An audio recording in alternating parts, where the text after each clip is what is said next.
कल बाबा की मुरली हम सब ने सुनी।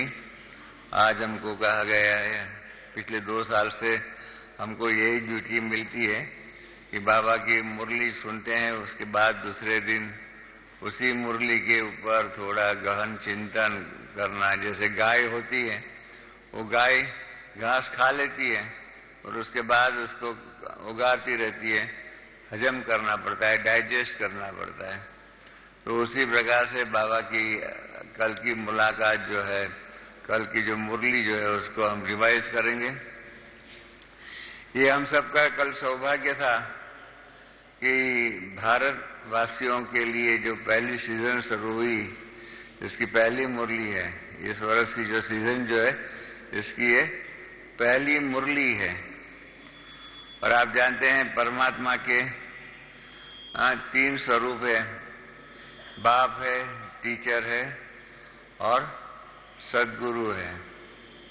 तो बाबा ने कल तीनों ही रूप से अपना परिचय दिया, तीनों ही रूप से। क्योंकि टीचर होता है तो बीच में वेकेशन होता है, वेकेशन के बाद जब स्टूडेंट्स इकट्ठे फिर से होते हैं तो टीचर ने जो होमवर्क दिया हुआ होता है, वो होमवर्क किया नहीं किया उसके बारे में टीचर पूछता ही है। आप में भी यहाँ कोई ऐसे बैठे हुए होंगे जिन्होंने लौकिक कारोबार के अंदर टीचर का काम, वो व्यवसाय किया हुआ होगा। अपने से है कोई यहाँ जो टीचर के रूप में जिन्होंने काम किया होगा? है, थोड़े बहन भाई है यहाँ पर। तो यही बात होती है, आप जब आपके स्टूडेंट होमवर्क नहीं करके आते हैं और आप कैसा व्यवहार करते हो। और कल बाबा ने 2-3 बार हमने देखा कि टीचर के रूप में कारोबार जो होता है उसके बीच में नहीं करके आते हैं तो भी क्या होता है, क्योंकि बाबा बाप, टीचर और सद्गुरु है। बाबा का चौथा रूप है धर्मराज का। और बाबा टीचर अगर होमवर्क नहीं, स्टूडेंट्स अगर होमवर्क नहीं करके आते हैं तो धर्मराज का रूप नहीं लेता है। बाबा ने फिर अपना टीचर में से बाप का रूप ले लिया कि जिन्होंने किया उनको भी ऐसा होगा, जिन्होंने नहीं किया उनको भी ऐसा होगा। ऐसा कर करके रहमदिल बाप का रूप जो है कल हमने देखा। रहमदिल बाप है, उसके ही कारण क्या हो गया, आपने देखा होगा कि बाबा ने योग कराया। योग कराने के बाद बाबा अभी बोलने की तैयारी करते थे, इतने में मुन्नी बहन ने समझा कि अभी बाबा और कारोबार में बिजी हो जाएंगे और कारोबार के लिए पूछेंगे, इसलिए उन्होंने बता दिया कि बाबा सेवा का कारोबार कर्नाटक जोन का है।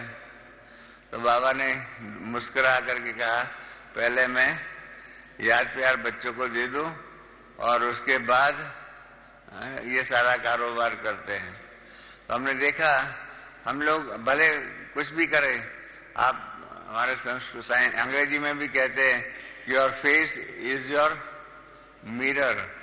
आपका जो मुख जो है ना, वो आपका दर्पण होता है। हम भले मुख से क्रोध ना करें, मुख में नहीं आ जाए, परंतु हमारे मुख, जीभ से शब्दों में क्रोध ना करें, हमारे मुख पर वो क्रोध आ जाता है। हमारे मुख पर वो हमारी पसंदगी की बात नहीं है, सामने वाले ने गलती किया है, ये बात थोड़ी भी आ जाती है। तो आपने देखा होगा कि मुन्नी बहन ने जब ये कहा तो बाबा ने, बाबा के मुख के आकृति जो है, ये आकृति जिन्होंने मार किया होगा मालूम पड़ा होगा कि बाबा के मुख की आकृति के ऊपर बिल्कुल फर्क नहीं हुआ। बाबा ने कहा, ठीक है बच्ची, मतलब मैं पहले याद प्यार दे दूं, पीछे ये करूंगा। और उसके बाद याद प्यार देने के बाद बाबा ने बहुत सहज रूप से ही कहा कि अच्छा बताओ अभी क्या करना है। ये एक सीखने की बातें है कि हमें व्यवहार कैसे करने का है। मैंने हमेशा ही माना हुआ है, अवस्था और व्यवस्था। अवस्था की जगह पर है, व्यवस्था की जगह पर है। तो हमारा अनुभव ऐसा ही है कि कई बार व्यवस्था की बातों के कारण हमारी अवस्था के ऊपर प्रभाव पड़ता है। व्यवस्था की बातों के आधार पर हमारी अवस्थाओं के ऊपर प्रभाव पड़ता है, और इसके कारण क्या होता है, हमारी एक रस अवस्था है, हमारी हर्षित मुख की अवस्था है, हमारी आप जानते हैं बाबा जी कहते हैं खुशी, खुशी ये आपका जन्मसिद्ध अधिकार है। ये सारी बातें जो है ना, जानते हुए भी कई बार व्यवस्था के अंदर कोई भी बात की ऐसी कमी पेशी हो जाती है तो हमारी अवस्था के ऊपर बहुत उसका प्रभाव पड़ता है। परंतु मैं हमेशा ही मानता हूं, अवस्था अवस्था की जगह पर है, व्यवस्था व्यवस्था की जगह पर है, और व्यवस्था का प्रभाव, नेगेटिव इन्फ्लुएंस जिसको कहते हैं, वो हमारी अवस्था के ऊपर नहीं होना चाहिए। पॉजिटिव बातों का बड़े प्रभाव, पॉजिटिव हमारी अवस्था और ही अच्छी बने, उसमें कोई नुकसान नहीं है। तो ये कल हमने देखा बाबा कि सामने वाला गलती करता है, हम लोग सामने वाले गलती करने वालों को क्या करते हैं, करेक्शन दे देते हैं, करेक्शन दे देते हैं। हमारी जानकी दादी हमेशा ही कहती है कभी करेक्शन नहीं दो। किसी को भी दुश्मन बनाना हो तो उसको करेक्शन दो। सहज में सहज विधि है दुश्मन बनाने की कि सामने वाले को करेक्शन दो, और करेक्शन दिया माना ही समझो वो आपका दुश्मन, क्योंकि हर एक समझता है कि मैं जो करता हूं, मैं जो मानता हूं वो ही सच है। फिलॉसफी जो है, धर्म जो है, उसके बारे में जो उनका क्रिटिसिज्म जो होता है उसमें यही है कि रिलीजियन, अंग्रेजी में फिलोसोफर ने कहा हुआ है, क्रिटिक ने कहा हुआ है कि रिलीजियन इन्फ्लेट्स योर ईगो। धर्म जो है ना वो आपका अहम को बढ़ा देता है, और इसके कारण क्या होता है कि अहम जब बढ़ता है तब हर एक अहम के आधार पर यही समझते हैं कि मैं जो मानता हूं वो ही सच है। और इसलिए क्या होता है कि सबसे ज्यादा में ज्यादा युद्ध धर्म के नाम पर हुए। कारण यही है कि सभी धर्म वाले यही मानते हैं हम जो मानते हैं वही सच है। तो ये कल बाबा की बात को देख कर हमको लगा एक व्यवस्था कैसे करनी चाहिए, एडमिनिस्ट्रेटर कैसे होना चाहिए, कैसे प्रेम से, कैसे स्नेह से सबके साथ व्यवहार करने का है, वो भी बताया। और परमात्मा सद्गुरु है, वो सद्गुरु की कल बहुत अच्छी रीत से झलक दिखाई। 2 बार बाबा ने कहा, टीचर्स के लिए कहा, सबके लिए कहा कि आप मेरे गुरु भाई हैं। याद है गुरु भाई शब्द बाबा ने यूज किया। गुरु भाई माना बाबा खुद गुरु है, और गुरु के भाई, गुरु की गद्दी।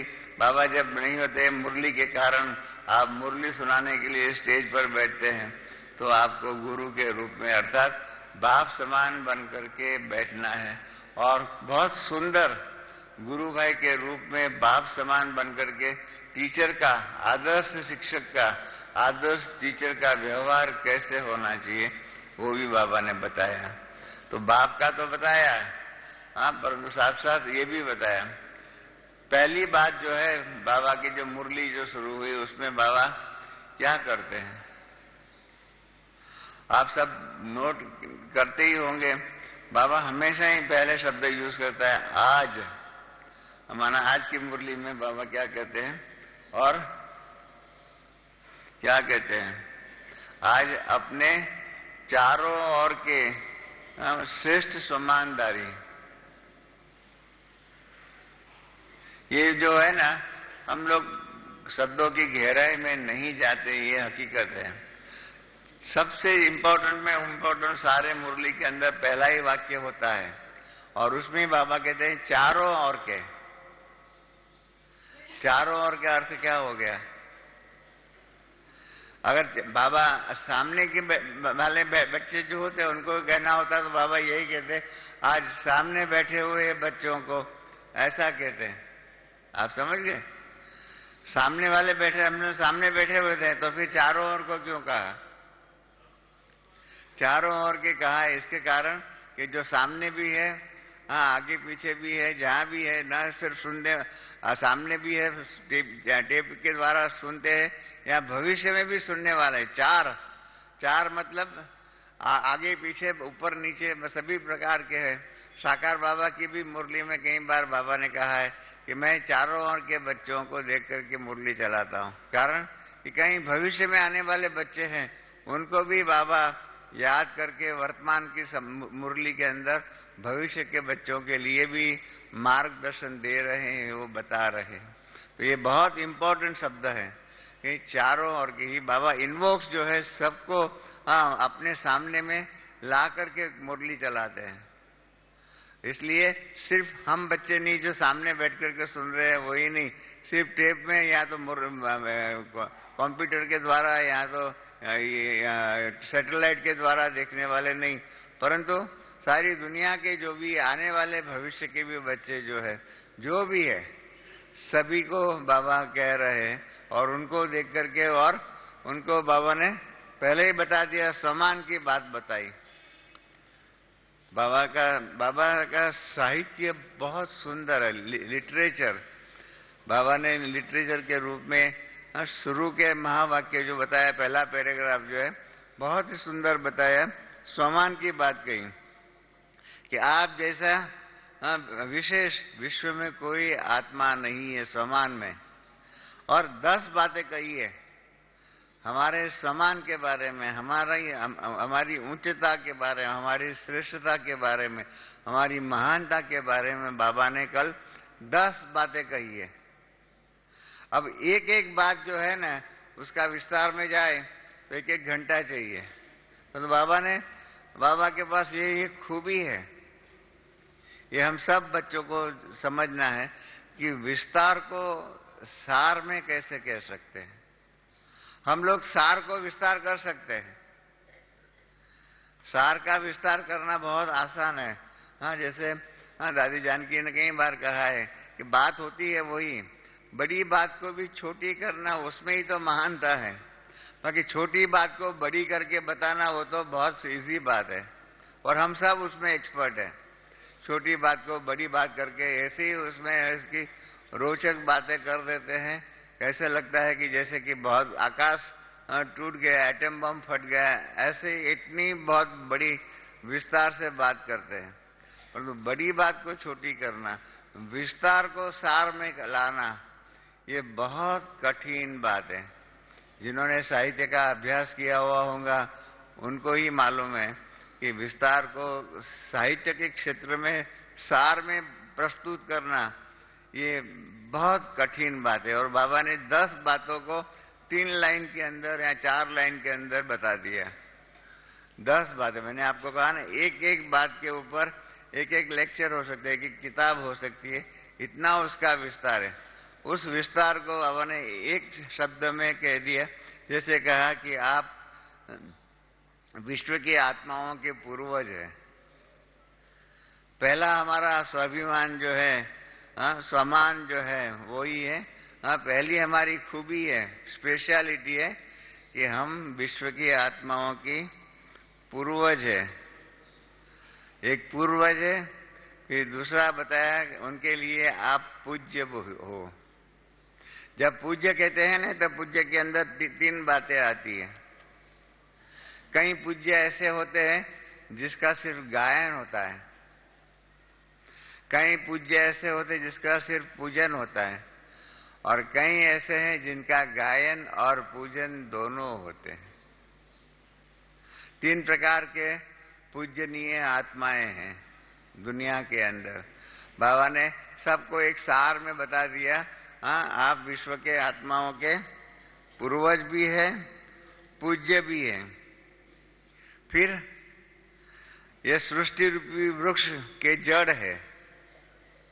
ये जो वृक्ष है उसकी जड़, इसकी फाउंडेशन, इसके जो जिसके आधार पर सारा वृक्ष रहता है, वो जड़ है, आप फाउंडेशन है।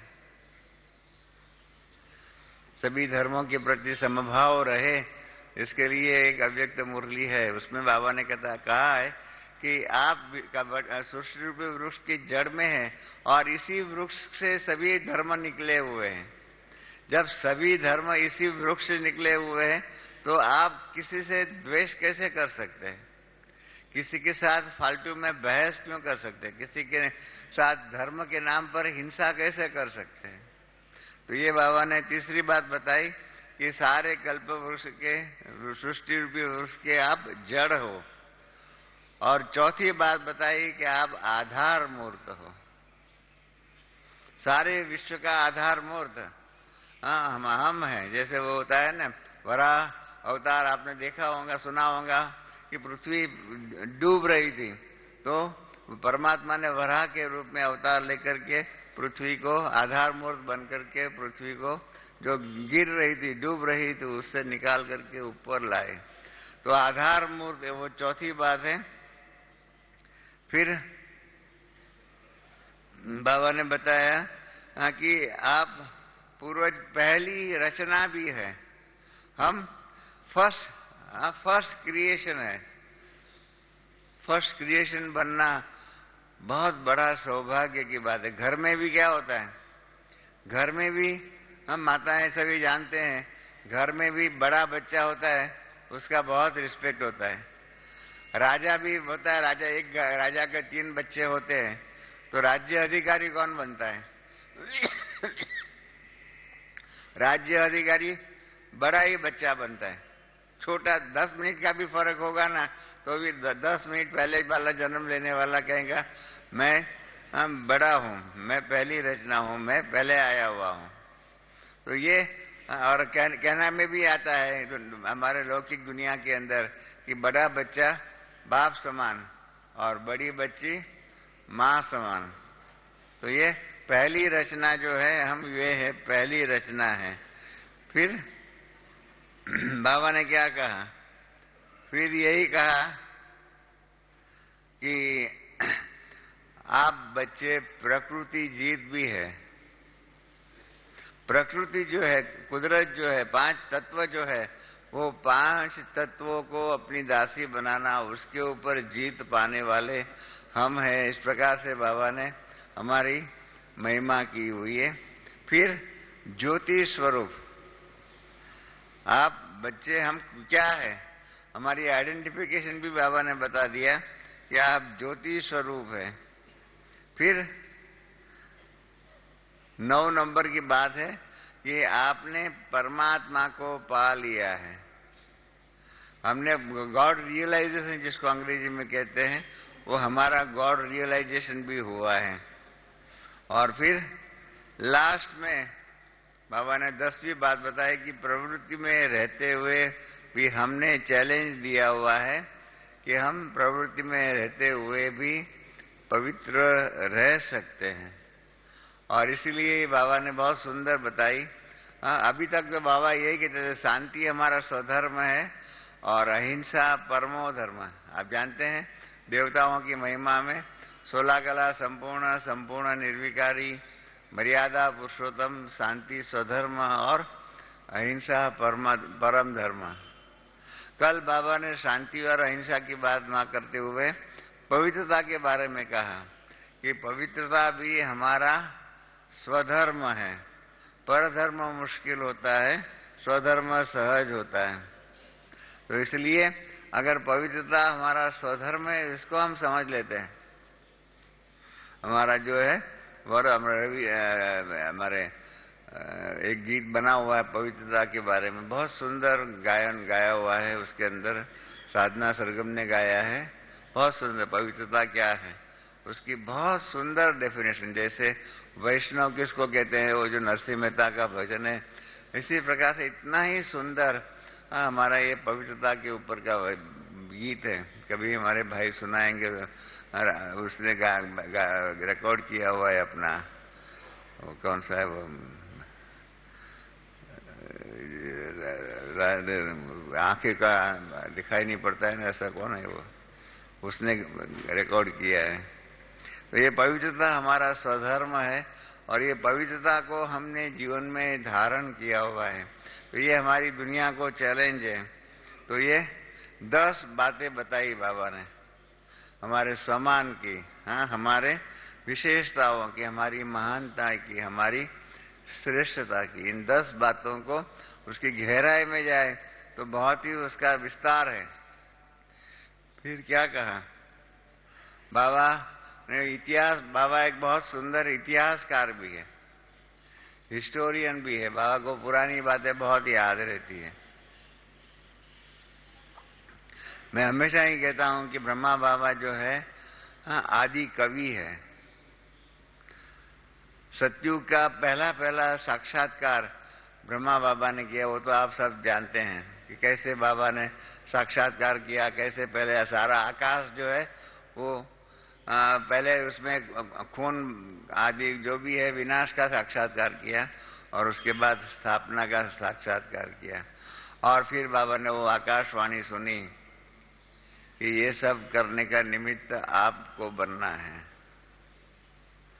तो ये जो विश्व परिवर्तन की स्थापना की यहाँ सतयुग की पहली झलक बाबा ने देखी, सुनी, और उसके ही कारण बाबा ने पहला सतयुगी दुनिया का आदि कवि बन करके कविता के द्वारा, गीतों के द्वारा बाबा ने सतयुगी दुनिया की महिमा की।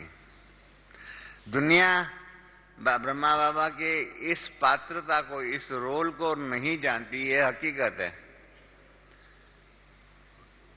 दुनिया के दृष्टिकोण से आदि कवि कौन है मालूम है?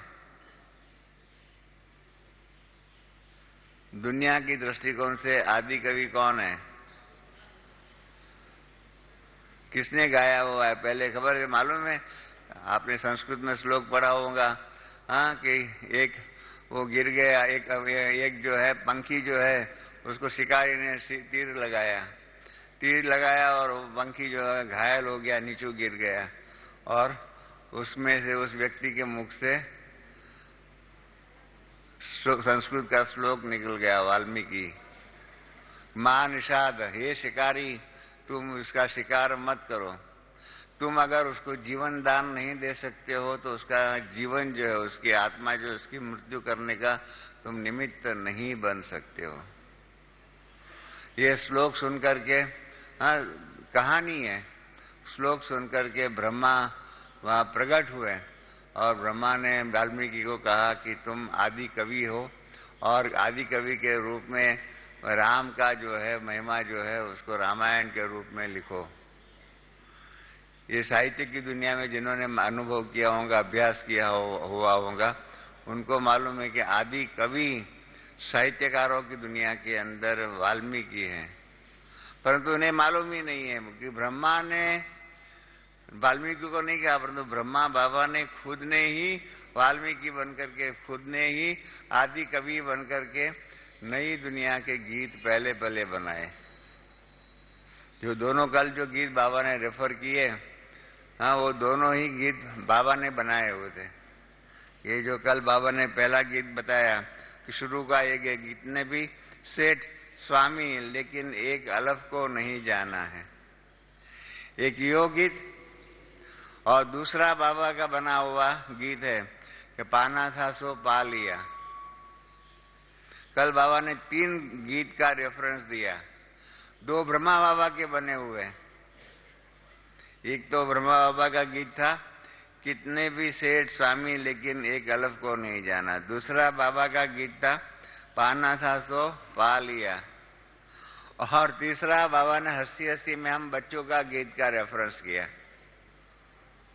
बाबा ने कहा आप बच्चे जो गीत गाते रहते हैं ना, बाबा के पास सुनते हैं, बाबा ने कहा गे गे गे के गाते करेंगे, सोचेंगे, पाएंगे, ऐसे जो गेंगे गीगे करते हैं ना, तो ये गेंगे गीगे करने वाला जो है, कभी एक बार बाबा ने मुरली में कहा था म्याऊं म्याऊं करते हैं, मैं करते, मैं कौन करता है? बिल्ली करती है, म्याऊं म्याऊं करती रहते हैं। तो इस प्रकार से बच्चे भी ऐसे ही गीत गाते हैं। तो कल बाबा ने हंसी में हम बच्चों के भी गीत का रेफरेंस दिया और 2 गीत ब्रह्मा बाबा के बने हुए उसका भी रेफरेंस दिया कि बाबा ने कहा कि सेठ कितने भी सेठ स्वामी है लेकिन एक अलफ को नहीं जाना है। तो ये पुराने गीत को भी बाबा ने रेफर किया। और फिर बाबा ने क्या बताया, हमारी जो एक लास्ट में 10 मैंने कहा ना, उसमें 10वां जो है हमारी महिमा ये कि असंभव बात को भी हमने सहज बना दिया। इम्पॉसिबल बात जो है उसको हमने सहज कर दिया। ये हमारी खूबी है बाबा ने, ये हमारी महानता है कि असंभव को संभव करना। हाँ, दुनिया में ऐसा है, संभव को असंभव करना आसान है,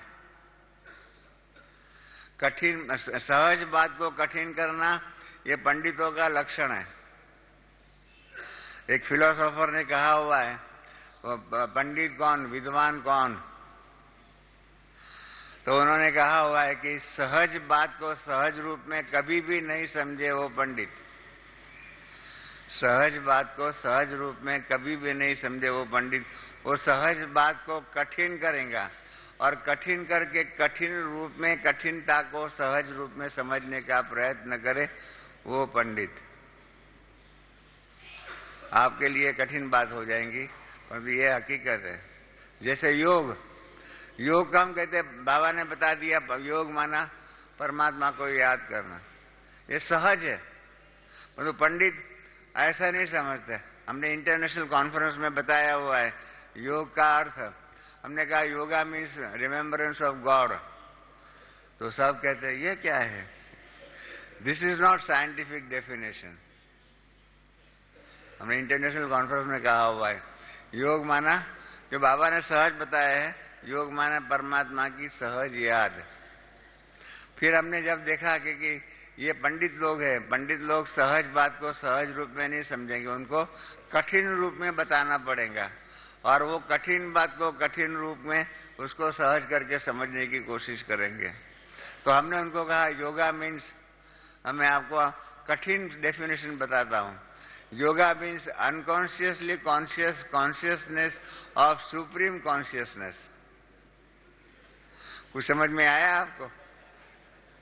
पर विद्वान समझ जाते हैं yoga means unconsciously conscious, unconsciously conscious. हमें परमात्मा की याद इतनी सहज होनी, जैसे आप श्वास लेते हो आप कॉन्शियस है, पर उसके लिए आपको सदा ध्यान नहीं रहता कि मैं श्वास ले रहा हूं। आप श्वास के रूप में श्वास लेने की प्रकृति, आपकी जो प्रवृत्ति जो है चलती रहती है, अनकॉन्शियसली कॉन्शियस और कॉन्शियसनेस की, हमको परमात्मा की याद रहती है। Unconsciously conscious consciousness of supreme consciousness, परमात्मा सुप्रीम चेतना है, उसकी याद रहे, सहज रूप में याद रहे। जब ये कहते हैं तो कहते हैं यार this is very important, this is very scientific. इसको कहते हैं विद्वान, कि जो कठिन सहज बात को कठिन करके कठिन बात को कठिन रूप में सहजता से समझे, वो है विद्वान। तो ये कल हमने अनुभव किया बाबा का, कि बाबा कठिन में कठिन बात को भी बहुत सहज रूप में हम बच्चों को बता सकते हैं। ये बाबा की महानता है। फिर बाबा ने कल दो शक्तियों की महिमा की, एक साइलेंस की शक्ति और दूसरी परिवर्तन की शक्ति। साइलेंस की शक्ति के कारण परिवर्तन की शक्ति आती है, और परिवर्तन की शक्ति के कारण क्या करते हैं, हम नेगेटिव को पॉजिटिव कर लेते हैं। और परिवर्तन की शक्ति बाबा ने कहा ये हमको बाबा से वर्षे में मिलता है।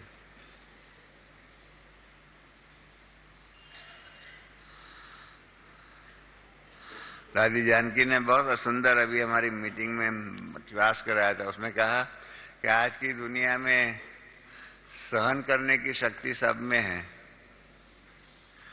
परंतु सहन करने की शक्ति के साथ साथ समाने की भी शक्ति चाहिए। सिर्फ सहन करने की शक्ति से नहीं होता है। सहन कर लिया, अगर समाते नहीं है तो फिर क्या होता है, कहां न कहां जाकर के उसके बारे में बोल देते हैं, बता देते हैं, कई बार उसके कारण झगड़े भी कर लेते हैं। अगर सहन करने के बाद समा नहीं लिया, उसके ऊपर बिंदी नहीं लगा दी, इसको फुल स्टॉप नहीं लगा दिया, बीती को बीती करके खत्म नहीं किया, और वही बात याद रखे, तो क्या होता है। एक फिलोसोफर ने कहा हुआ है कि भूतकाल को भूत क्यों कहते हैं, क्यों उसको भूतकाल को भूत कहते हैं? कारण कि कईयों के जीवन में भूतकाल भूत बन करके उसको परेशान करता है। आप समझे? कईयों के जीवन में भूतकाल भूत बन करके परेशान करता है, इसके कारण उसको भूतकाल कहते हैं। कि जो काल भूत बन करके कईयों को परेशान करते। कई ऐसे हैं जो पुरानी बातों के कारण, भूतकाल की बातों के कारण वर्तमान को भी खत्म करते हैं। एक बार ऊपर पांडव भवन में ओम शांति रिट्रीट सेंटर, ओम शांति भवन में अव्यक्त बाबा आए हुए थे। एक माता सामने में बैठी हुई थी, रो रही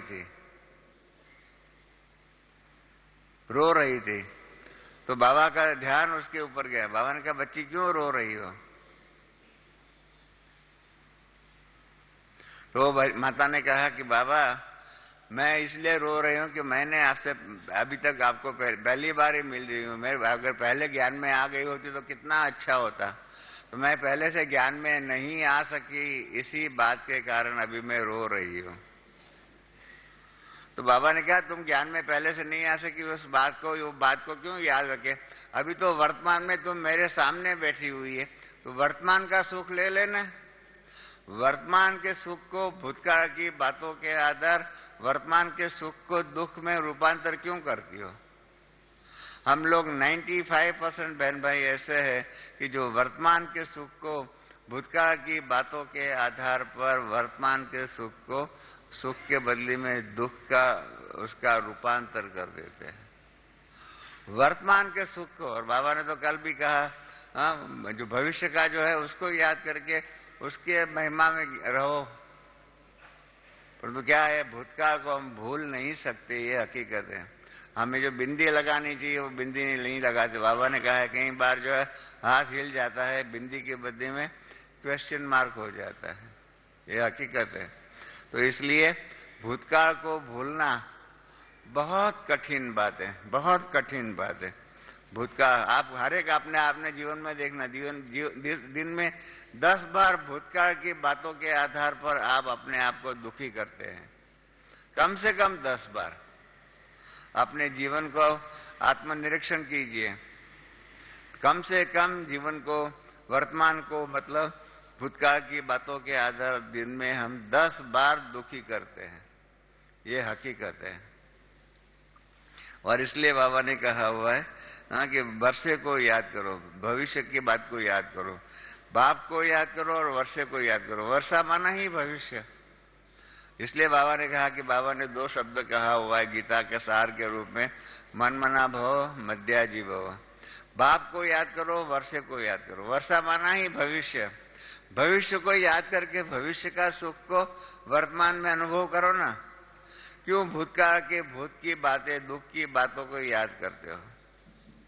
ये कल बहुत सुंदर लेसन हम बच्चों को, सबको बाबा ने दिया कि बाप को याद करो और वर्षे को याद करो, तो क्या हो जाएगा? हम सुखी ही रहेंगे, हम हर्षित मुखी ही रहेंगे। और इसके कारण क्या हो जाएगा? रूहानी फकूर हो जाएगा। और गीत गाएंगे, पाना था सो पा लिया, बाकी क्या रहा। ये गीत जो है ना ब्रह्मा बाबा ने बनाया था और मम्मा ने गाया हुआ था। हमने तो ओरिजिनल मम्मा के मुख से भी सुना हुआ है। और उसके ही परिणाम रूप क्या हो जाएगा? भूतकाल को याद करते हैं तो फिक्र रहती है, बोझ रहता है, दुख रहता है, सब कुछ होता है। और वर्षे को याद करेंगे, भविष्य को याद करेंगे, तो बाबा ने कह दिया तो क्या हो जाएगा? बेफिक्र बादशाह बन जाएंगे। बेफिक्र बादशाह बनना है तो वर्षे को याद करें, अरे कितनी हमारे लिए नई दुनिया बन रही, क्या क्या हम ऐसा हो गए, ऐसे होंगे। जब हम स्वर्ग हमारा भावन होगा, ऐसा जो हमारे गीत है, स्वर्ग की महिमा, स्वर्ग की याद दिलाने वाला, वो गीत को सुनो, उसको याद करो, भविष्य को याद करो। तो इसलिए कहा, बाबा ने कहा तो क्या हो जाएगा? बेफिक्र बादशाह बन जाएंगे। बेफिक्र बनने के लिए बाबा ने क्या कहा? किसी भी प्रकार का बोझ है ना, वो अपने ऊपर मत रखो। बाबा ने कल अपना एक बहुत सुंदर परिचय दिया कि बाबा सागर है। हम कहते हैं ना, परमात्मा ज्ञान का सागर है, प्रेम का सागर है, आनंद का सागर है, शक्ति का सागर है, सब कुछ है। तो कल बाबा ने वो अपना महिमा याद कराया, सागर है। तो बाबा ने कहा सागर में सब बातें समा जाती है। तो आप जितना भी बोझ है सारा बाबा को दे दो और क्या होगा। हाँ, बाबा ने जो कहा, मैंने कहा ना, बाबा ने तीसरा गीत गाया कि आप बच्चे गाते, क्या गाते, क्या करें, कैसे करें, क्या समझ में नहीं आता है आदि गे गे गे का गीत बाबा ने फिर वो याद दिलाया।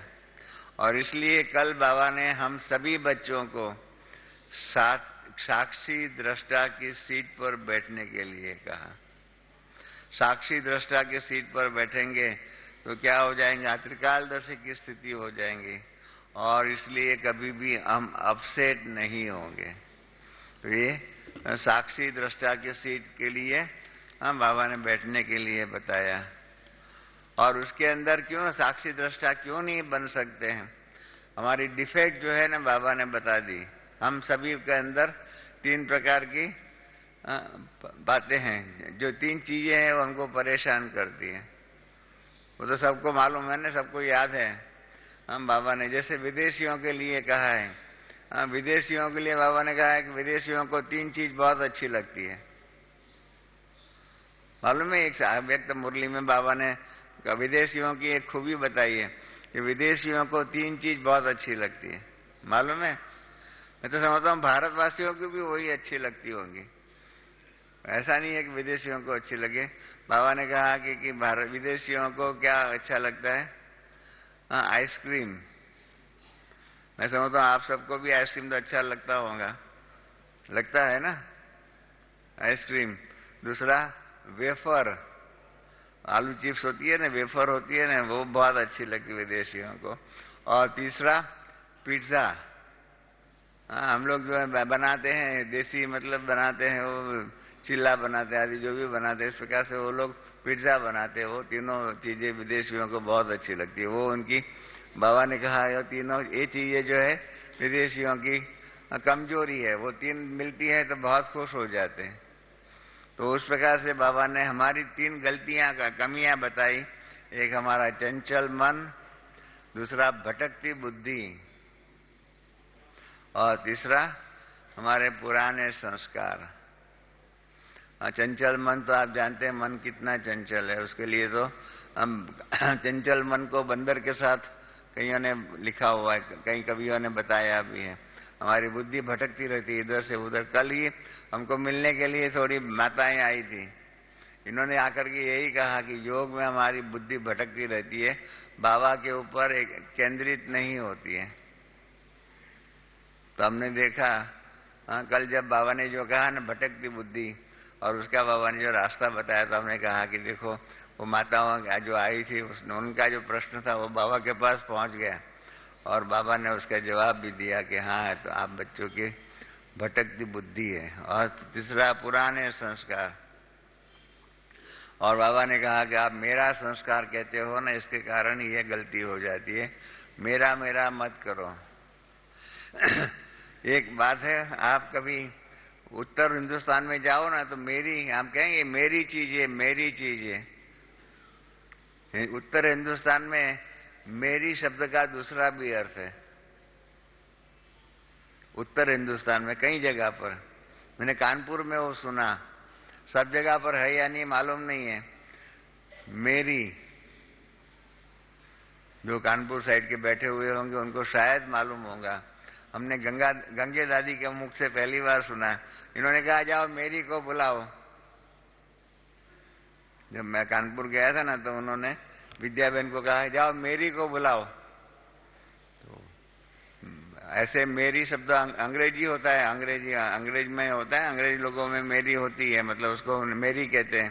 तो मैंने समझा यहाँ कौन कोई अंग्रेज बहन होती होंगी, ऐसा मैंने समझा। तो विद्याबेन ने बुला के लाई और कहा कि देखो मेरी आ गई। तो मैंने कहा, मैंने देखा वो तो काम वाली थी, काम करने वाली नौकरानी थी। तो वहां पर मेरी किसको कहते हैं, कानपुर में गंगे दादी ने बताया, हम यहाँ का नौकरानी को मेरी कहते हैं। और जब हम कहते हैं कि ये मेरी है, मेरे संस्कार है, मेरा मेरा कहते तो क्या हो गया, हमने अपने आप को नौकर बना दिया। हम नौकर बन गए। नौकर बनना अच्छा लगता है या मालिक बनना अच्छा लगता है? हाँ, किसी को नौकर, जिसको बनना अच्छा लगता है वो हाथ खड़ा करे, और मालिक नहीं बनना चाहते हैं। सभी मालिक बनना ही चाहते हैं ना। तो फिर मेरी मेरी मत कहना आज से। तो मेरी का अर्थ होता है, हाँ, हमारे कानपुर की गंगे दादी ने मेरे को बताया, मेरी का अर्थ होता है नौकरानी। हाँ, नौकरानी तो नहीं बनना है ना किसी को भी। हाँ, तो ऐसा है।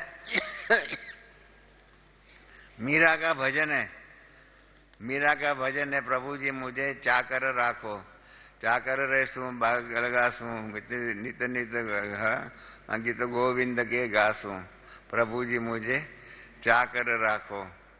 शायद किसी को आता भी होगा। मीरा का भजन है, ज्योतिका रॉय ने ये गाया हुआ है। और महात्मा गांधी की आश्रम भजनावली में भी ये था, ज्योतिका रॉय ने ये गाया हुआ है। और बहुत अच्छा उस जमाने का ये भजन है, प्रभु जी मुझे चाकर रखो। परंतु बाबा कहते हैं कि नहीं, आप बच्चे तो मेरे होनहार, विश्व के मालिक हैं। बाबा के ज्ञान में ये भजन नहीं चलता कि प्रभु जी मुझे चाकर रखो, चाकर रेसो, गोविंद गीत गोविंद के गासो। ऐसे ऐसे बहुत मीरा का सुंदर भजन है। और कल बाबा ने हमारे ये जो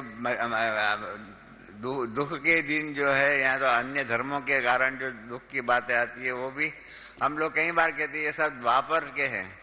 वो बाबा ने बहुत सुंदर करेक्शन कर दिया कि द्वापर के मध्य के ये संस्कार है, द्वापर के मध्य के संस्कार है। माना हमारे कितने जन्म हुए? सतयुग त्रेता के 21 जन्म, बराबर है। फिर द्वापर युग के कितने जन्म? 21। उसके मध्य के माना 650 वर्ष हो जाएंगे, उसके बाद के हैं, बराबर ना। तो आज से कभी कभी ये नहीं कहना द्वापर युग से हमको दुख शुरू हुआ, माया शुरू हुई, रावण शुरू हुआ, रावण आदि जो भी है, ये द्वापर के मध्यकाल के बाद शुरू हुए। मध्यकाल तक भी सुखी सुखी था, क्योंकि सतयुग में 16 कला संपूर्ण थे, त्रेता युग में 14 कला, द्वापर की शुरुआत में 8 कला भी थे। 8 कला में कम होती गई, 5-6 कला पर पहुंच गए। उसके बाद ही दुख आदि शुरू होता है। इसके बाद ही हमारे रजो प्रधान आदि रजो संस्कार शुरू होता है। तो कल बाबा ने बहुत, मैंने आपको कहा ना, बाबा बहुत बड़ा भारी इतिहास सिखाने वाला इतिहासकार है, और कल हमको ये करेक्शन दिया। हाँ, अभी आगे से द्वापर युग से माया आती है ऐसा मत कहना। कभी आती है? द्वापर के मध्यकाल से। हाँ, बाबा ने कहा ये द्वापर के मध्य के संस्कार, मध्यकाल के बाद माया आदि का प्रवेश था होकर के दुख देना शुरू। पहले तो शुरुआत होती है, हाँ, क्या शुरुआत होती है, उसमें मालूम नहीं पड़ता है। तो इसलिए बाबा ने द्वापर के मध्यकाल के संस्कार जो है उसको कहा है। फिर बाबा ने होमवर्क की बात कही। होमवर्क जिन्होंने किया हो उनको बाबा ने पूछा और याद दिलाया। शिक्षक बन गए बाबा, शिक्षक बन करके बाबा ने होमवर्क को याद दिलाया। हाँ, और बाबा ने रिपोर्ट जो भी कहना था वो कह देता है, पर बहुत प्यार से कहता है। बाबा ने यही कहा, बाबा के पास कई तरफ से रिजल्ट आई है, लेकिन अभी क्या करना है, सबकी रिजल्ट तो आई नहीं है। कोई की कितने % में आई है। बाप दादा क्या चाहता है? बाप दादा यही चाहते हैं कि सभी आप सब पूजनीय आत्माएं हो। पूजनीय आत्माओं का विशेष लक्षण है वो जो होमवर्क दिया था दुआ देने का, जिसके बारे में आज सुबह दादी जानकी जी ने बताया कि कल की मुरली में बाबा ने हमारा स्वधर्म बताया, लक्षण बताया कि दुआ देना, देने में ही लेना समाया हुआ होता है। इसलिए लेना अलग बात नहीं बताई, हमारा काम है दुआ देने का। और बाबा ने ये भी बताया कि हमारे जड़ चित्र भी दुआ देते रहते हैं, तो हम क्यों नहीं दुआ देते हैं। तो ये हमारा संस्कार जो है उसके बारे में बाबा ने कल याद किया। दुआ देना यही हमारे अनादि संस्कार है। और आप चैतन्य पूज्य आत्माएं, दुआ देना यह आपका नेचुरल संस्कार है। भले इसको कह सकते हो ये मेरा संस्कार है।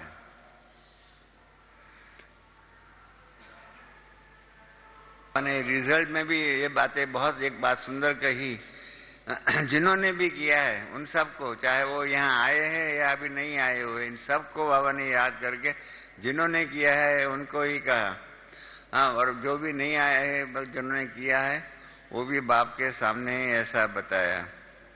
और बाबा ने कहा कि जो मैं पूज्य आत्मा हूँ, बाप की श्रीमत पर चलने वाली विशेष आत्मा हूँ, इस स्मृति को बार बार अपनी श्रुति और स्वरूप में लाना चाहिए। क्योंकि आप सब कहते हो हम लक्ष्मी नारायण बनना चाहते हैं। एक मैं इसके बारे में अपना एक अनुभव सुना देता हूँ। कल बाबा ने कहा लक्ष्मी नारायण बनने के लिए हाथ खड़ा कराते हैं, राम सीता बनने के लिए हाथ नहीं खड़ा करते। एक बार साकार बाबा ने पूछा लक्ष्मी नारायण बनने के लिए कौन हाथ खड़ा करता? हमने भी हाथ किया।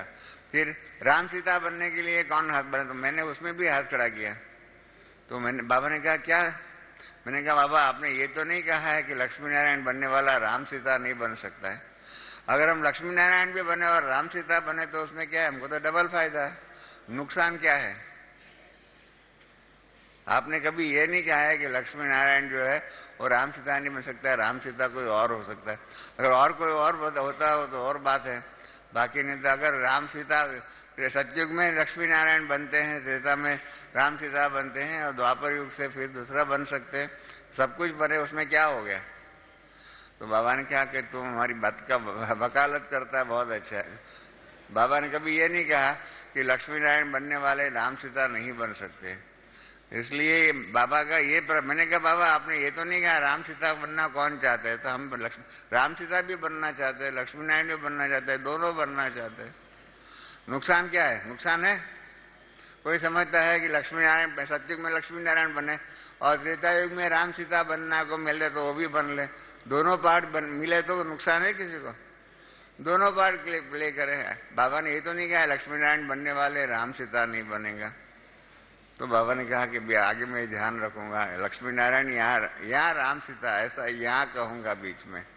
मैंने कहा आपने ये कहा नहीं इसलिए हमने तो पकड़ लिया कि हमको दोनों ही बनना है। हमको दो हाथ में लड्डू मिले तो उसमें क्या नुकसान है? छोटे बच्चे होते हैं ना, उसको टोली दो तो दोनों हाथ में लेना पसंद करता है। हम भी छोटे बच्चे, लक्ष्मी नारायण भी बनेंगे, राम सीता भी बनेंगे। सोचना इस प्रकार से बाबा के साथ ऐसी रमणीकता से व्यवहार करो ना तो ज्ञान बहुत रमणीक है। इस ज्ञान जैसी रमणीक चीजें दुनिया में कोई नहीं है। पर तो क्या है, हमारे कहीं बहन भाई जो है ना बाप को बाप के रूप में नहीं याद करते। 90% बहन भाई बाबा को धर्मराज के रूप में ही याद करते और उसके कारण उनके साथ याद में योग में धर्मराज के रूप बदली में रमणीकता से याद नहीं करते। एक बार बाबा ने, मैं आपको एक हंसी की बात सुनाऊं। बाबा ने हमारे आनंद किशोर दादा ने बॉम्बे में क्या हुआ, पहला फ्रीज आया। पहला फ्रीज आया। दादी निर्मल शांता हमारी वहां की टीचर थी, उनको सौगात में फ्रीज मिला। पहले यज्ञ में फ्रीज आया। इन्होंने आइसक्रीम बनाया, आइसक्रीम बना करके खिलाया सबको, सबने खा लिया। उसके बाद दादी निर्मल शांता ने सवाल पूछा कि सबने बाबा को याद करके खाया? तो सबने कहा कि आप जानते हैं हम सब की डिफेक्ट है, हम दुख में भगवान को याद करते हैं, सुख में कोई नहीं करता है। आप में से कोई ऐसा है यहाँ जो सतयुग में बाबा को याद करेगा? है कोई? सुख में कोई याद नहीं करने वाला है, हम सब ऐसे ही है। तो सबने कहा कि हम तो भूल गए। तो फिर दादा आनंद किशोर ने ब्रह्मा बाबा को पत्र लिखा कि बाबा हमारी भूल हो गई है, हाँ आप हमको हमारी भूल को क्षमा कर देना। आज हमने आइसक्रीम खाया परंतु आपको याद नहीं किया। आप दादी निर्मल शांता को लिख देना कि दोबारा हमको आइसक्रीम खिलावे और हम वायदा करते हैं कि दोबारा जब वो खिलाएंगे तब हम आपको याद करके खाएंगे।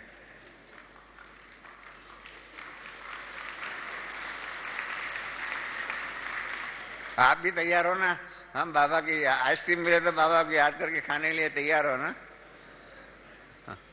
तो बाबा ने पत्र लिखा कि बच्चे, आप बच्चे तो भूलों के सागर हैं। एक भूल कम हो या ज्यादा हुआ आपको कोई फर्क नहीं पड़ता है। आप बच्चे तो कई बातों के भूलों के सागर हो। तो फिर हमको ख्याल में आया, हमने बाबा को लिखा कि बाबा हम तो कई बातों के सागर हैं, सिर्फ भूलों के सागर नहीं है, कई बातों के, दुखों के सागर है, गलतियों के सागर है, रोने के सागर है। आप नहीं कर सकते हो, हम जो कर सकते हो आप नहीं कर सकते हो, भले आप अपने आप को सर्वशक्तिवान मानते हो। हमने कहा कि आप रो के दिखाओ। शिव बाबा रो सकता है? नहीं देख सकते। और हम तो दिन में 10 बार रो सकते हैं। तो हम भी सर्वशक्तिवान हुए या नहीं हुए? झूठ बोल सकते हैं। बाबा को हमने कहा बाबा आप झूठ बोल के दिखाओ। बाबा झूठ नहीं बोल सकता है। हमने बाबा को कहा आप माँ के गर्भ से जन्म लेकर के दिखाओ। दिखाएगा? नहीं दिखाएंगे। हमने कहा कि हम भी कई बातों के सागर है, जो आप नहीं है वो हम है, और जो हम है वो आप नहीं है। कहने का भाव यही है कि ऐसे रमणीकता से योग करो। बाबा आप भी है तो हम भी कोई कम नहीं है, हम भी भूलों के सागर है तो सागर ने, उसमें क्या हो गया? कल भी बाबा ने कहा बाप भी सागर है, तो हम भी कहें हम भी बाबा सागर है। हम भूलों के सागर है, गलतियों के सागर है, दुखों के सागर है, क्या क्या कई बातों के सागर है। तो इस प्रकार से ऐसे रमणीकता से याद करो। और बाबा को कहो बाबा इन बातों को आप नहीं कर सकते, हम इस बातों में सर्वशक्तिवान है, आप उन बातों में सर्वशक्तिवान है। ऐसे रमणीकता से बाबा को याद करो। योग हमारा बहुत रमणीक है। इसलिए मैंने आपको कहा ना, यह ज्ञान जैसी रमणीक चीज दुनिया में और कोई नहीं है। वो खेलने को आना चाहिए। खिलौना तो होता है, वो तो कई बच्चे को खेलने को ही नहीं आता है, तो फिर क्या होगा? इस प्रकार से ऐसा ये ज्ञान का खिलौना जो है, उसको खिलौने के रूप में खेलने का आना चाहिए। अगर ऐसा खिलौना के रूप में आप खेलते जाओ ना, तो बहुत बहुत मजे का ये ज्ञान है। मेरे को तो लगता है, आप सबको क्या लगता है? कईयों को ऐसा लगता है बोझ के रूप में। हम मजबूरी से यहाँ आ गए, अभी जाए तो जाए कहाँ? वो गीत है ना, जाए तो जाए कहाँ, वो गीत है ना, वो कहीं ऐसे गाते हैं कि बाबा अभी क्या करें, आ गए तो आ गए, अब जा ही नहीं सकते, न इधर के न उधर के रह जाते। ऐसा नहीं है। हमारे जैसा सुखी, हमारे जैसा खुशी के पात्र दुनिया में और कोई नहीं है। इसलिए बाबा ने कल जो कहा 16 के लाभ संपूर्ण बनना, माना परम पूज्य बनना। पूज्य आत्माओं का कर्तव्य है ही दुआएं देना। यह संस्कार चलते फिरते और सहज और सदा के लिए बनाओ। हो ही पूज्य, हो ही 16 कला। तो लक्ष्य यही है ना। ये 16 कला का कल बाबा ने अर्थ बताया। कई बार कई लोग पूछते हैं 16 कला का अर्थ क्या है, कितनी कला है, कौन सी कला है, 16 कला की लिस्ट बताओ। बाबा ने 16 कला का सार बता दिया कि यही सार है 16 कला का। फिर जिन्होंने किया उनको बाबा ने कहा कि जिन्होंने किया उनके मस्तक में विजय का तिलक बाप द्वारा लगा हुआ है। फिर बाबा ने सेवा का समाचार भी कहा कि सारी दुनिया से, चाहे सभी वर्गों से, सभी सेवा केंद्रों से, सभी विंग से, सभी तरफ से सेवा का समाचार आते रहते हैं। गांव-गांव में संदेश जो पहुंचाने की जो भी सेवाएं हुई है, चाहे हमारी ग्रामीण विकास की सेवाएं हैं और आर्ट एंड कल्चर वालों ने किया है, कहीं और विंग वालों ने भी गांव-गांव में जाकर के किया, उसके बारे में। और बाबा ने जो बहुत सुंदर एक कल बात कही है कि सेवा भी जो है ना प्यार और मोहब्बत के कारण करो। कहीं जो है ना ईश्वरीय सेवाएं मजबूरी के नाम करते हैं और फिर कहते हैं मजबूरी का नाम महात्मा गांधी। इस प्रकार से मजबूरी से सेवा करते हैं। नहीं, प्यार से करो, प्यार की मोहब्बत में सेवा की। और जिन्होंने प्यार और मोहब्बत में सेवा की है ना, इसका रिटर्न में बाबा ने कहा है कि पदम पदम गुना प्यार का रिटर्न सर्व सेवाधारियों को स्वतः ही प्राप्त होता है। जो भी हम सेवा करें मजबूरी से नहीं। हमने कई बार देखा है एक बार प्रदर्शनी हो रही थी तो एक माता को जाना था, घर पे जाना था, क्योंकि उसने कहा मेरे बच्चे आ गए होंगे। तो हमारी जो टीचर बहन थी उसने कहा अरे बहन अभी एक ग्रुप आया है उसको समझा करके जाओ ना। तो उसने क्या किया, मुख ऐसा बिगाड़ा और टीचर को ना तो नहीं कह सकते वो लेके गई, 5 चित्र बता करके आगे का ग्रुप के साथ मिक्स कर दिया और चली गई।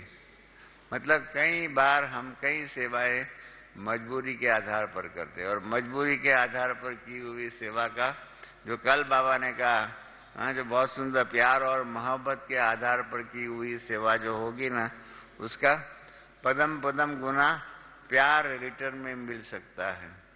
तो ये भी बाबा ने कल सेवा का स्वरूप क्या होना चाहिए, प्यार से सेवा करो, वो आता हुआ। फिर बाबा ने विदेशियों को लिए भी कहा कि एक दो के सम्मान दे करके, सहयोग दे करके बहुत अच्छे सेवाएं किया, आगे भी कार्य सफल हुआ है वो उस प्रकार का। और फिर गले के हार की बात कही, और हार नहीं खाना, परंतु हार क्या बताया, हार नहीं खाना है। हार खाने वाले अनेक करोड़ों आत्माएं आप हार बन करके बाबा के गलों में पिरोए गए हो। तो संकल्प करो कि बाप के प्यार के कितने भी तूफान माया के साथ लाए, लेकिन मास्टर सर्वशक्तिवान के आगे तूफान भी तोहफा बन जाएगा। ऐसा वरदान सदा याद रहे। और इसके कारण क्या हो जाएगा, कितना भी ऊंचा पहाड़ हो वो पहाड़ रुई बन जाएगा। और हमारे गीत है रुई का राई बन सकता है। तो अभी कल बाबा ने बहुत सुंदर आगे की बात कही है। मैं समझता हूँ सारी मुरली का सार यही होना चाहिए। इन्होंने जो छाप करके दिया हुआ है कि अपने श्रेष्ठ सम्मान के फकुर में रह, असंभव को संभव करके बेफिक्र बादशाह बनो, वो है। इसके बदले में ये कल टाइटल अगर देते तो बहुत अच्छा होता कि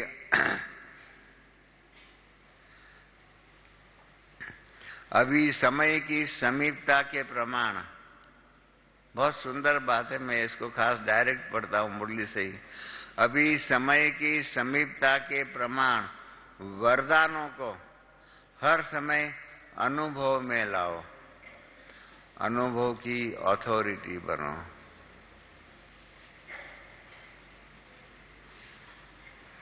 हमने इसके ऊपर लेख लिखा हुआ है, experience and experiment oriented godly service. अनुभव के आधार पर अनुभव करो और अनुभव कराओ, ये अनुभव की अथॉरिटी बनकर के सेवा करो, ये कल बाबा ने कहा। इसलिए कल का समय की समीपता के प्रमाण वरदानों को हर समय अनुभव में लाओ, अनुभव की अथॉरिटी बनो। हम ज्ञान की अथॉरिटी बनते हैं, पॉइंट्स की अथॉरिटी बनते हैं, परंतु अनुभवों की अथॉरिटी नहीं बनते।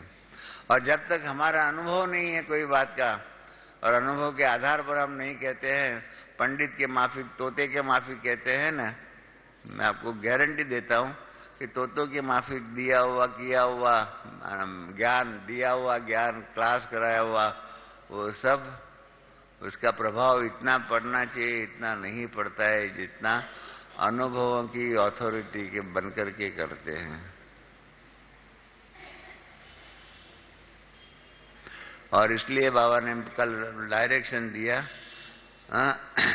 कि चेक करो, जो भी संकल्प किया वही स्वरूप अनुभव किया। हम योग में बैठते हैं, हम कहते हैं मैं आत्मा हूं, मैं आत्मा हूं, मैं आत्मा हूं, परंतु अनुभव नहीं होता है, खाली तोते के माफिक रटते रहते हैं। ऐसा नहीं, बाबा ने कहा जो संकल्प किया वही स्वरूप अनुभव हुआ।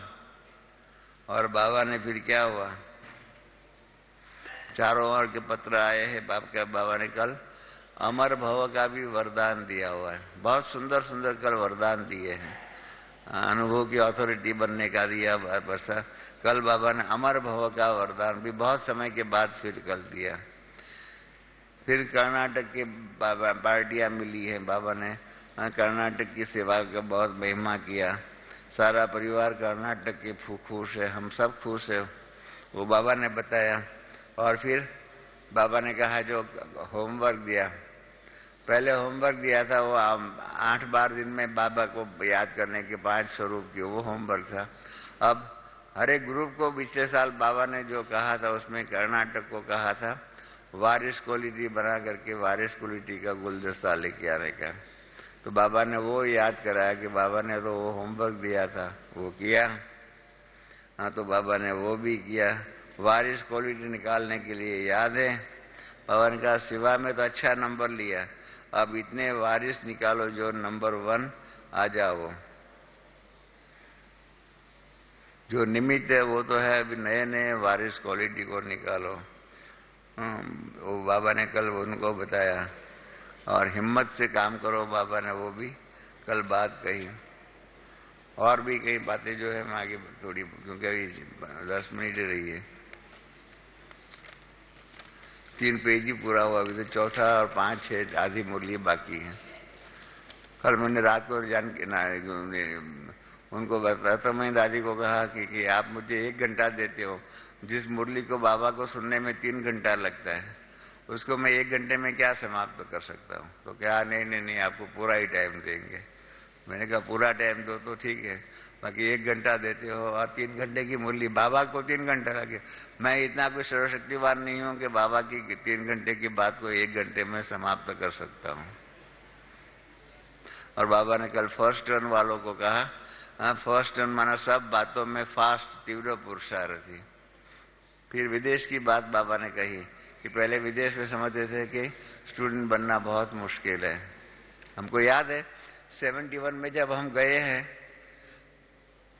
तो बाबा जब हमको विदाई देने के लिए आए हुए थे, तब हमारा एक रिश्तेदार का विदेश से पत्र आया था।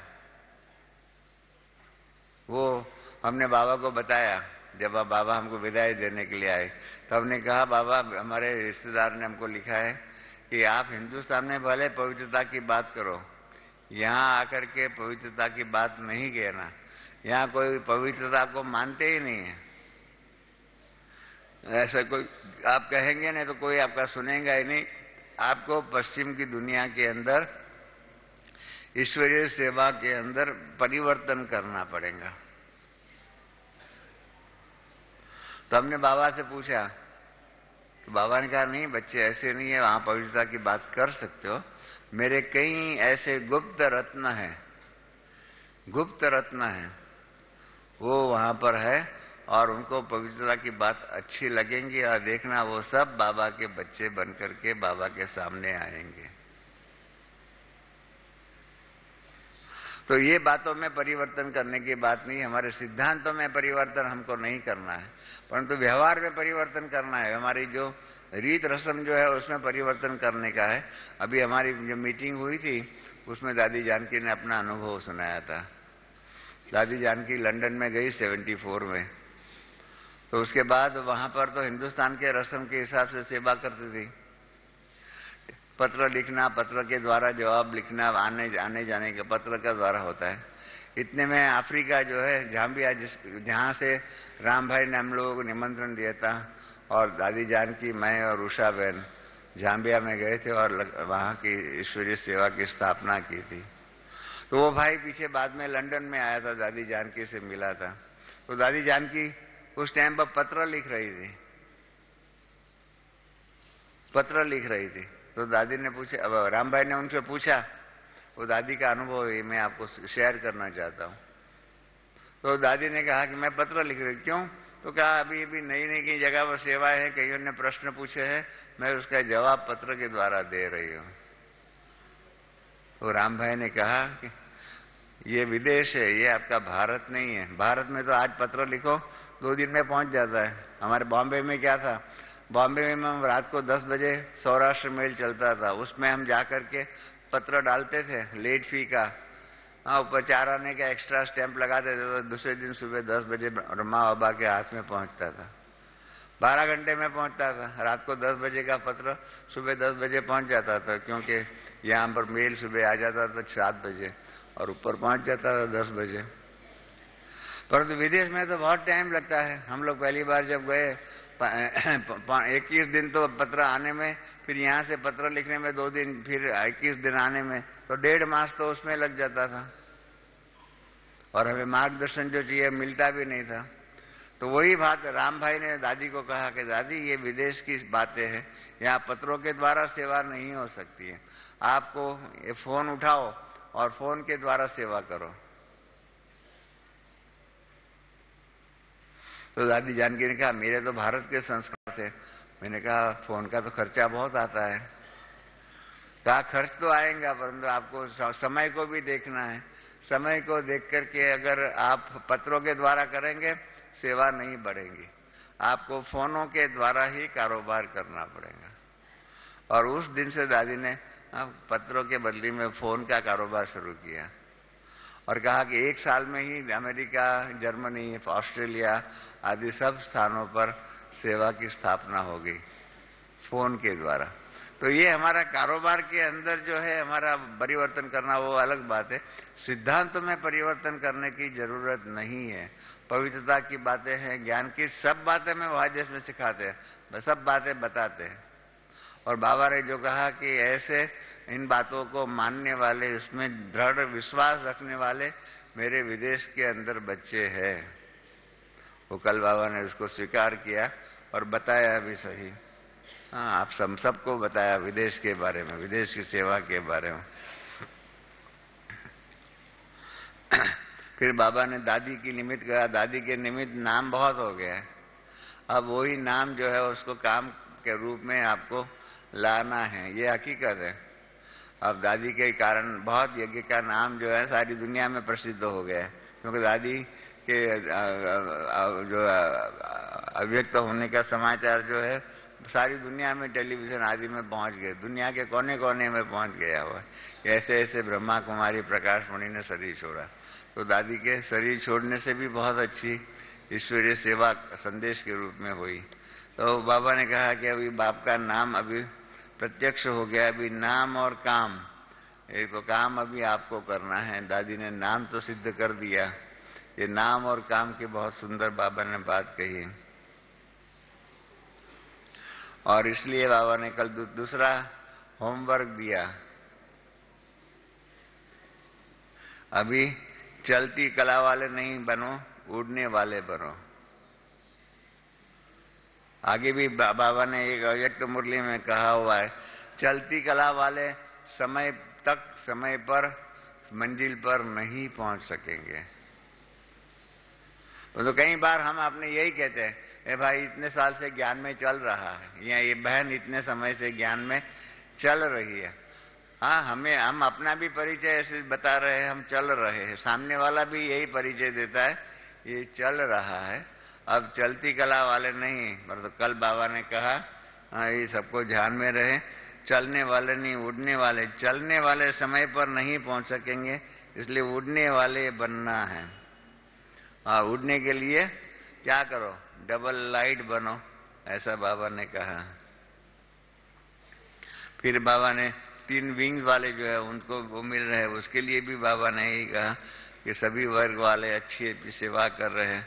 क्वालिटी और क्वांटिटी, उसके बारे में भी बाबा ने बताया कि अभी क्वालिटी वाले भी अच्छे अच्छे आ रहे हैं, ये भी बाबा ने बात कही।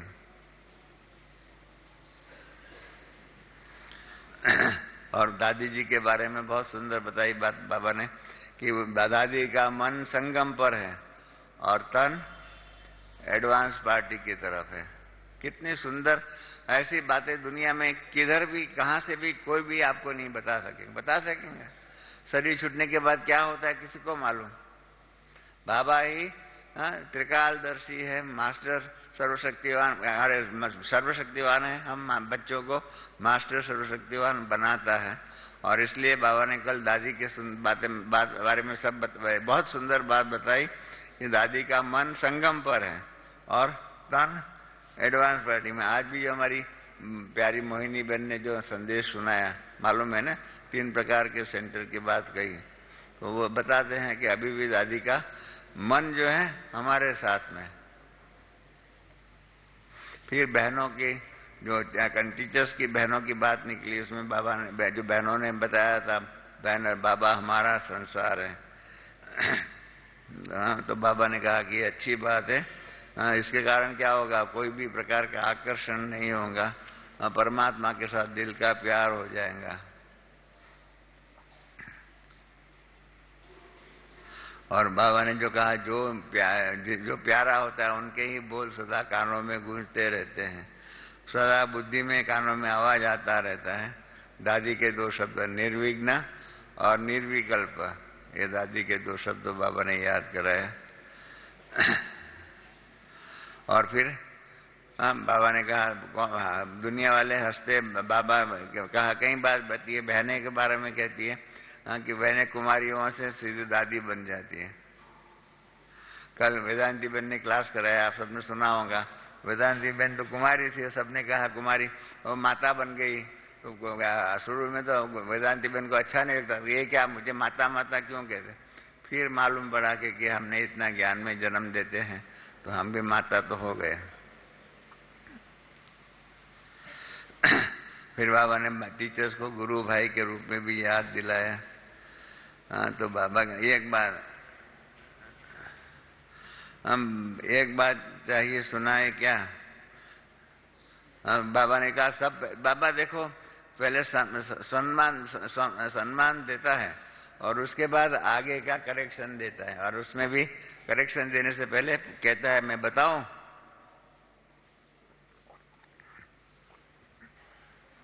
कल बाबा ने पहले सम्मान दिया।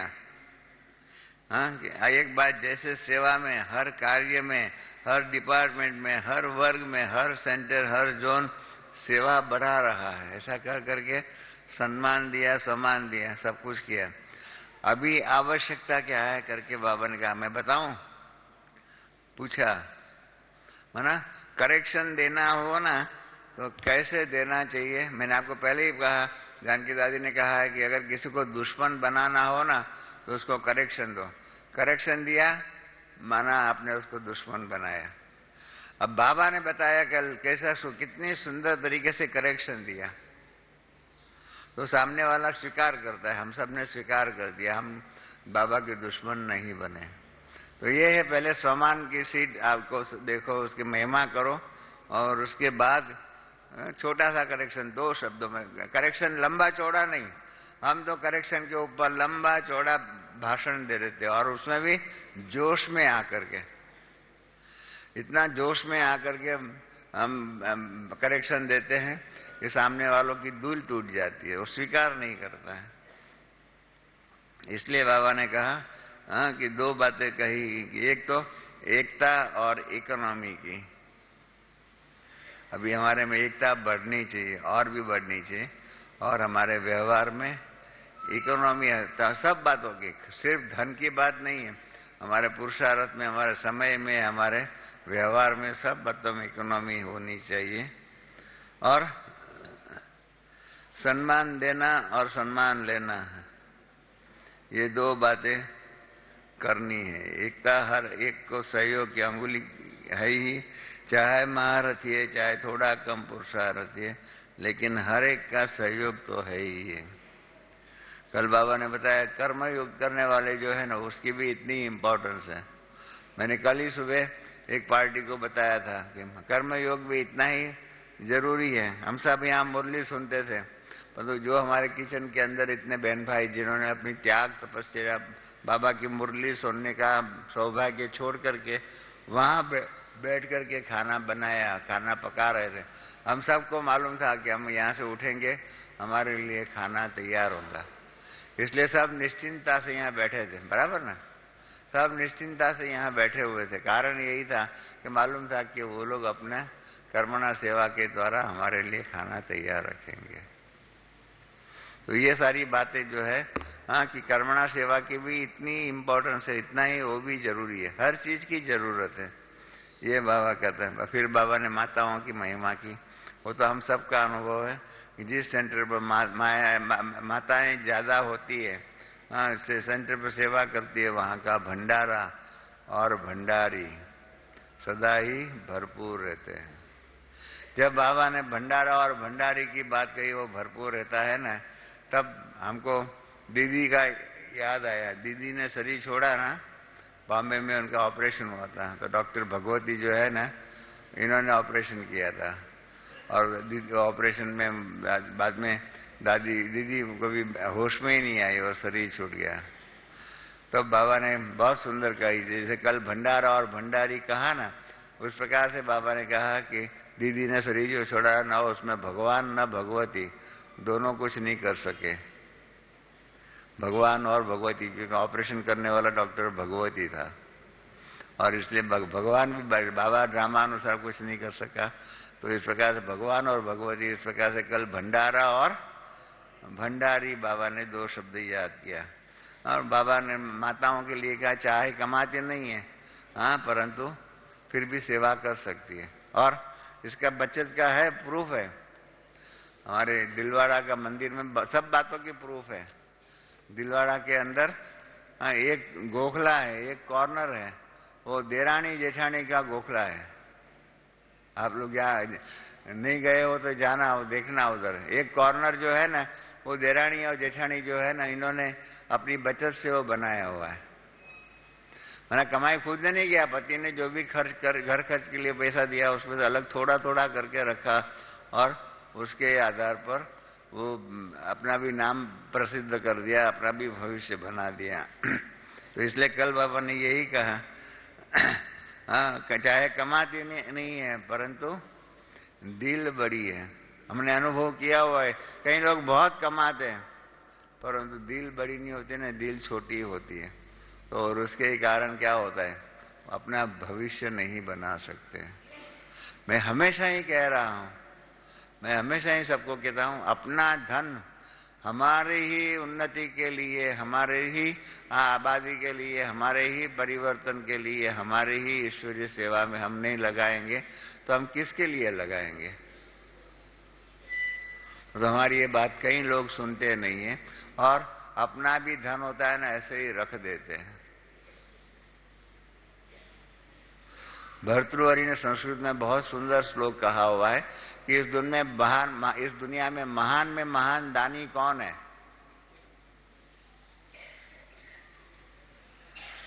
भर्तृहरि का श्लोक है, इस दुनिया में महान दानी है कंजूस, जो खुद के लिए पैसा भी यूज नहीं करता है। जब मर जाता है ना, तो बाद में दान के रूप में सबके लिए, रिश्तेदारों आदि के लिए छोड़ के जाता है।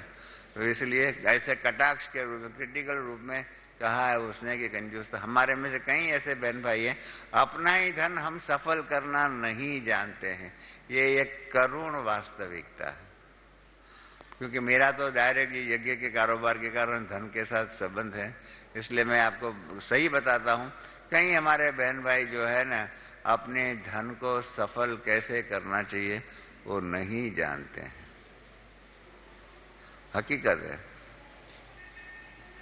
बहुत गुह्य बातें हैं। हमने पवित्र धन किताब में सारी बातें लिखी हुई है। और इसलिए बाबा ने कल कहा कि माताएं जो है पालन करने वाली है, हाँ, तो इसलिए पालना करने वाली है, इसलिए नई नई आत्माओं की भी पालना बहुत अच्छी रीत से करती है।